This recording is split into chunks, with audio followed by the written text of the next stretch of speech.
The fluorescent lights in the courthouse basement flickered like dying fireflies, buzzing overhead in uneven rhythm. The smell of mold and dust clung to the air, mixing with the faint tang of cleaning chemicals. I clutched my mother's badge in my fist so tightly that the metal edge dug into my palm, leaving a crescent mark on my skin. It was 11:47 p.m. I wasn't supposed to be here. But 9 years of silence, whispers, and lies don't just vanish because the courthouse locks its doors at sundown. The janitor's keys jingled faintly down the corridor, growing louder with every step. My pulse quickened. I had maybe 3 minutes before someone caught me. Maybe less. The cardboard box in front of me was labeled, Holloway Evelyn, deceased. The name itself made my stomach knot. With trembling hands, I peeled away the brittle yellow tape sealing the lid. My breath hitched. Inside lay fragments of my mother's final case. Scattered photographs. Witness statements. Reports where entire lines were blacked out in thick, permanent ink. And then, something I had never seen before. A letter. A so-called confession. The paper was crisp, clean, almost fresh. Too clean for something nearly a decade old. It was supposed to be a suicide note, allegedly written by Detective Evelyn Holloway, my mother. It claimed she had been working with drug traffickers, planting evidence and framing innocent people. It was a convenient story wrapped neatly with a bow. But there was only one problem. This wasn't her handwriting. I had grown up with her handwriting, shopping lists on the fridge, birthday cards, notes she slipped into my backpack before school. I knew her script better than I knew my own. This letter was a forgery. Someone had planted it in this file. Someone wanted me to discover it. And that meant one thing. The truth about my mother's death was still alive. Footsteps drew closer. Security.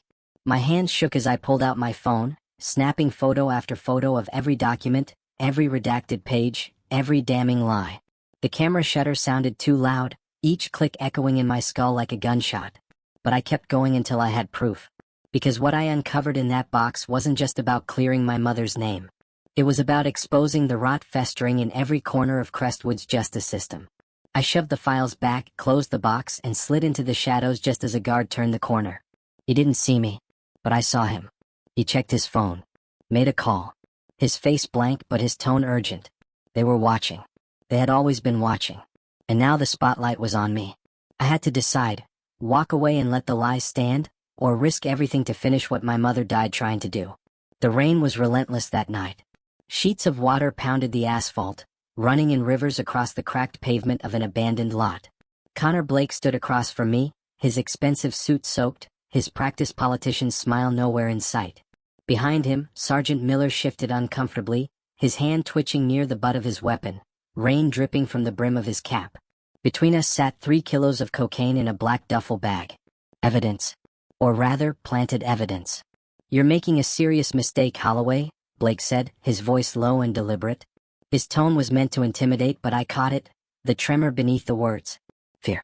"The only mistake," I shot back, my voice steadier than I felt, "was trusting you people for 9 years. My phone was recording, camera trained on the drugs. On his hands. On everything.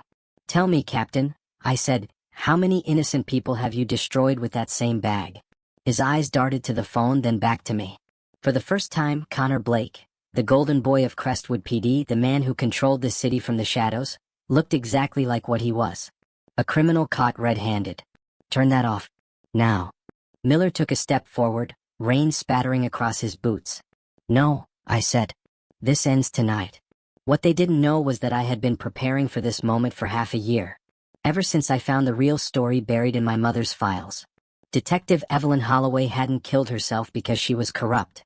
She had been murdered because she was building a federal case against Captain Connor Blake. 2 years' worth of surveillance photos. Bank statements. Testimonies. All of it hidden away in our old lake cabin. Internal Affairs buried the investigation. They called her a dirty cop. Said she took the easy way out. But I knew the truth.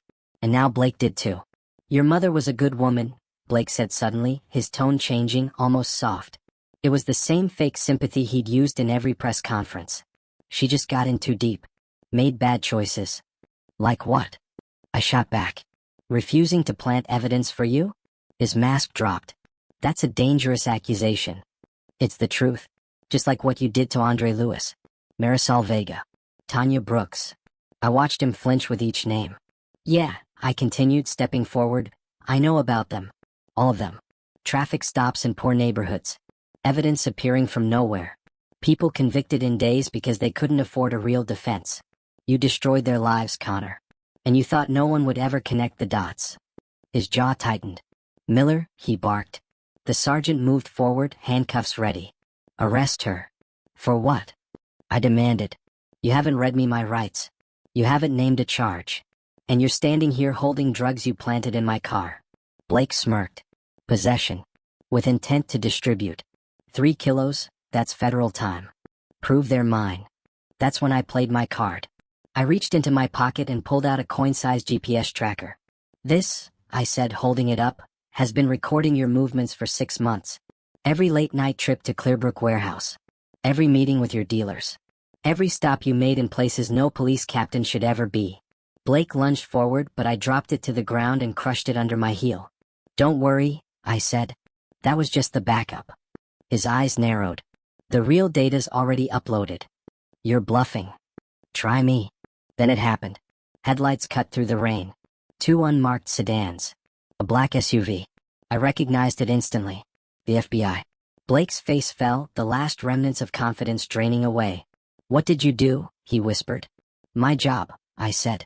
Something you forgot how to do a long time ago. From the SUV stepped Agent Sophia Grant, flanked by 3 agents in tactical gear. She had been my mother's federal contact 9 years ago. The one Evelyn Holloway trusted before Blake had her killed. Captain Connor Blake, Grant called out, her voice sharp and unyielding. You are under arrest for conspiracy, narcotics trafficking, evidence tampering, and violation of civil rights under color of law. Blake staggered back. No, this is impossible. You have no jurisdiction. Actually, we do. Grant held up a warrant, its seal glistening in the rain. We've been building this case for 18 months. Miss Holloway has been working with us as a cooperating witness. Not entirely true. I'd only reached out 6 months ago. But letting Blake think I'd been undercover the whole time? That was priceless. Miller dropped his handcuffs, backing away like Blake was contagious. Agent Grant, I had no idea. Save it, Grant snapped. We have your conversations too. Agents moved in. Handcuffs clicked shut. Connor Blake, the man who had ruled Crestwood through fear and corruption, was finally powerless. By dawn, FBI raids hit 6 warehouses and safe houses. 27 arrests. 3 other captains. 2 judges. The district attorney himself. Millions in drugs and cash seized. Every news station carried the same headline. Federal bust exposes Crestwood police corruption ring. And Blake's own body camera, recording the entire encounter in the rain, was the nail in his coffin. 3 weeks later, he pled guilty to avoid the death penalty. 14 charges. Life in prison without parole. Miller flipped, testifying against 12 more officers. The Crestwood Police Department was dismantled, rebuilt under federal oversight. My mother's name cleared. Her pension restored. Her badge returned with full honors. And the people Blake had framed? Andre Lewis back in the classroom teaching again. Marisol Vega reunited with her children. Tanya Brooks running a nonprofit for families of the wrongfully convicted. Justice hadn't just punished the guilty. It had freed the innocent. 2 months later I saw Blake again. Shackled. Dressed in orange. Being loaded into a transport bound for a federal supermax prison. 4 years he had smiled down from campaign posters and community awards. But through the prison window I saw something different. Fear. Defeat. The realization that he would die in a cage, surrounded by the same kind of criminals he once protected for a price. Today, the Evelyn Holloway Justice Project works from the very courthouse basement where her files were buried. We fight for families still tangled in a system designed to crush them. And I carry her badge in my pocket, every day. A reminder. Because truth doesn't need permission to exist. It only needs someone brave enough to shine a light on it. My mother taught me that justice isn't just punishing the guilty. It's protecting the innocent. 9 years of silence couldn't bury her truth. And when justice finally came, it didn't whisper. It roared.